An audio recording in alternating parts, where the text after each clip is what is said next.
Hello my YouTube family, अस्सलाम वालेकुम। कैसे हैं आप सब? आई होप आप सब लोग बहुत अच्छे होंगे। अल्हम्दुलिल्लाह आपकी दुआओं से मैं भी अच्छी हूँ। तो फ्रेंड्स, वीडियो में आप पे आ ही गए हैं तो लास्ट तक बने रहिएगा, सपोर्ट और प्यार ऐसे ही दिखाइएगा। तो आप सबको चांद रात की बहुत बहुत मुबारकबाद। और यहाँ पे मैं बता रही हूँ कि मेरी दाल वगैरह सब ग्राइंड कर ली हूँ, तैयारी हो रही है इफ्तार की। तो पता नहीं चला किस तरीके से रमज़ान भी अब जा रहे हैं। और जा रहे हैं क्या है, मतलब कि मेरा ब्लॉग जब आपके पास पहुंचेगा तो उसके नेक्स्ट डे ही ईद होगी। और मेरे पास जितनी भी क्लिप पड़ी थी मैंने आज सारी ऐड कर दी है, क्योंकि मेरे डेली ब्लॉग नहीं आते। लेकिन रमज़ान में एक महीने का 30 दिन का रोज़ा होता है और डेली चीज़ें हम लोगों के यहाँ पे इफ्तार की तैयारी, हर एक चीज़ की तैयारी होती रहती है। तो मैं सोची आज आप लोग के साथ शेयर कर देती हूँ, क्योंकि वीडियोस मोबाइल में पड़ी रहती हैं तो फिर वो भी अच्छी नहीं लगती हैं। तो यहाँ पे सारे पेपर मैंने कटिंग कर ली थी जैसे मुझे लगती हैं। और कभी कभी ऐसे होता है ना, आपकी नज़र मतलब हेडलाइन में ज़रूर चली जाएगी, तो वही मैं देखने लगी थी। तो यहाँ पे आज ना मसूर दाल की मंगोड़ी बन रही है। और मुझे सबसे ज़्यादा ना किसी भी चीज़ के पकौड़े मंगोड़ी ये चीज़ें बहुत अच्छी लगती हैं।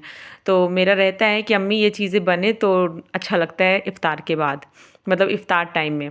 तो यहाँ पे इस टाइम पे मैं ना, अम्मी ने आटा भी लगा दिया था और मैं रोटी के लिए भी डिब्बा वगैरह साफ़ कर रही थी अच्छी तरीके से। तो कभी ऐसे हो जाता है जल्दबाजी में अच्छे से डिब्बा साफ़ नहीं कर पाती हूँ उस टाइम पे मैं, तो उसको बहुत अच्छी तरीके से डीप क्लीन उसको मैंने किया था। करती तो डेली ही हूँ मैं, लेकिन ऐसे मुझे लग जाता है कभी कि जैसे ना आटे की ही डस्ट वगैरह रहती है उसमें। फिर उसके बाद सबसे पहले मैं उसमें न्यूज़पेपर डालती हूँ। और न्यूज़पेपर डाल दूँ ना तो सीलन वगैरह इतनी नहीं रहती है। तो उसके ऊपर फिर मैं कपड़े में रोटी रख देती हूँ। तो हम तो इसी तरीके से रखते हैं। और जल्दी जल्दी से यहाँ पे मेरी सारी तैयारी हो गई थी, आप देख सकते हैं। ग्राइंड दाल भी है, मसाले भी हैं, और इसमें बस सिर्फ डालना था पाउडर मसाले। तो मैं उम्मीद करती हूँ कि आप लोगों का मतलब रमज़ान बहुत अच्छा गया होगा। और रमज़ान जा रहे हैं उसके लिए थोड़ा सा मतलब अंदर से अच्छा भी नहीं लगता है, क्योंकि जब शुरू में रोज़े होते हैं ना तो ऐसे लगता है एक महीने के रोज़े हैं, अभी रमज़ान आ गए हैं। मतलब थोड़ा सा ना इंसान के अंदर एक वो हो जाता है कि अब एक महीने रोज़े रखने हैं, दिन रूटीन चेंज हो जाएंगे। लेकिन सच बताऊं, इस तरीके से इंसान के अंदर एक कुव्वत आ जाती है, एक पावर आ जाती है कि इंसान ये नहीं जानता कि इतने सारे काम वो कैसे निपटा लेता है रमज़ान में। दिन वही होते हैं, सब कुछ वही होता है। हमारे यहाँ एक दिन दो दिन अगर किसी की दावतें होती हैं, बहुत दिक्कत हो जाती है लोगों को काम करने में, कि सारा दिन हम काम पे लगे रह गए। हर इंसान के अंदर ये चीज़ें आती हैं। लेकिन रमज़ान का महीना ऐसा होता है कि जितना मतलब आपके यहाँ पे काम होता है उसका डबल काम, ज़्यादा काम बढ़ जाता है।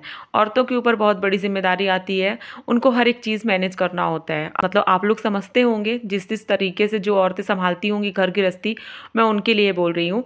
बाकी ये महीना बहुत बरकत का होता है हम लोगों का। मेरे पास काफ़ी कमेंट आते हैं, बहुत ज़्यादा बरकत का महीना होता है। इस महीने में इबादत बहुत होती है, दुआएं कबूल होती हैं, खुशियाँ होती हैं सबके घरों में। और बहुत सारी बरकतें ऐसी होती हैं कि जितना हम लोग बनाते हैं ना, उससे कई गुना ज़्यादा ना एक दूसरे के यहाँ पे आने जाने की बरकतें होती हैं और चीज़ें बच जाती हैं।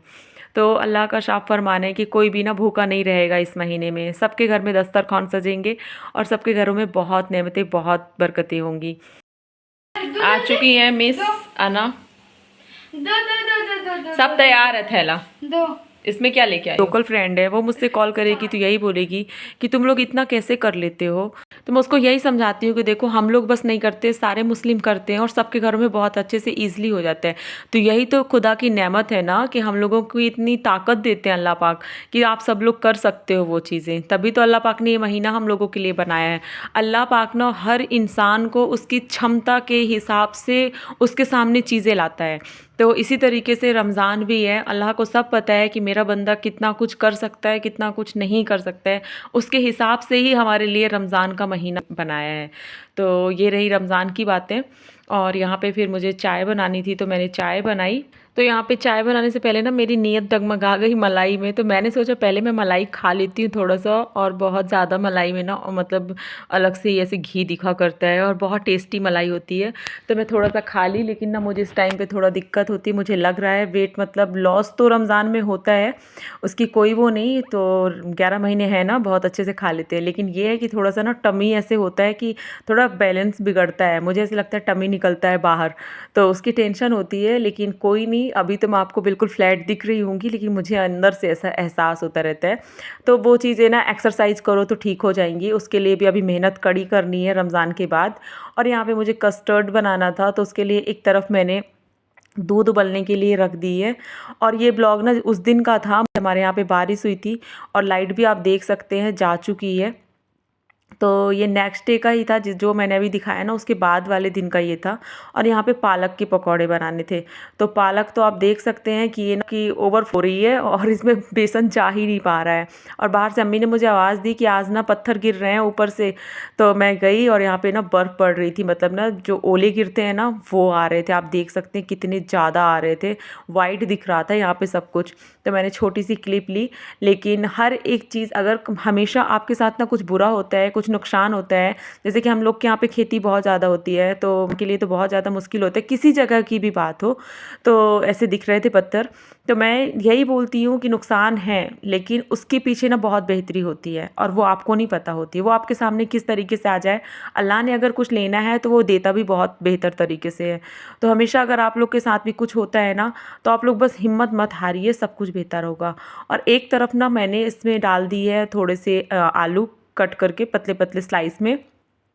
तो इसमें मैं आलू के पकौड़े भी थोड़ा सा बना ली और मुझे ये पकौड़े बहुत टेस्टी लगते हैं। पता नहीं क्यों इस बार मैंने आलू के पकौड़े बहुत बार ही ट्राई की अलग अलग तरीके से, लेकिन बताइए ना वीडियो हमेशा शेयर नहीं कर पाती हूँ। मुझे ये पकौड़े बहुत अच्छे लगते हैं और हो गया, सबने भी पसंद किया। तो यहाँ पे कस्टर्ड बन के रेडी हो गया था। और उस दिन ऐसे हुआ था कि ना फ्रूट में कुछ ऐसे ज़्यादा फ्रूट नहीं थे, जो थे मैंने वही डाल दिए थे। और यहाँ पे बन रहे हैं एक तरफ वही आलू के भी पकौड़े और थोड़ा सा लौकी रखी हुई थी तो मैंने लौकी के भी पकौड़े बनाए थे।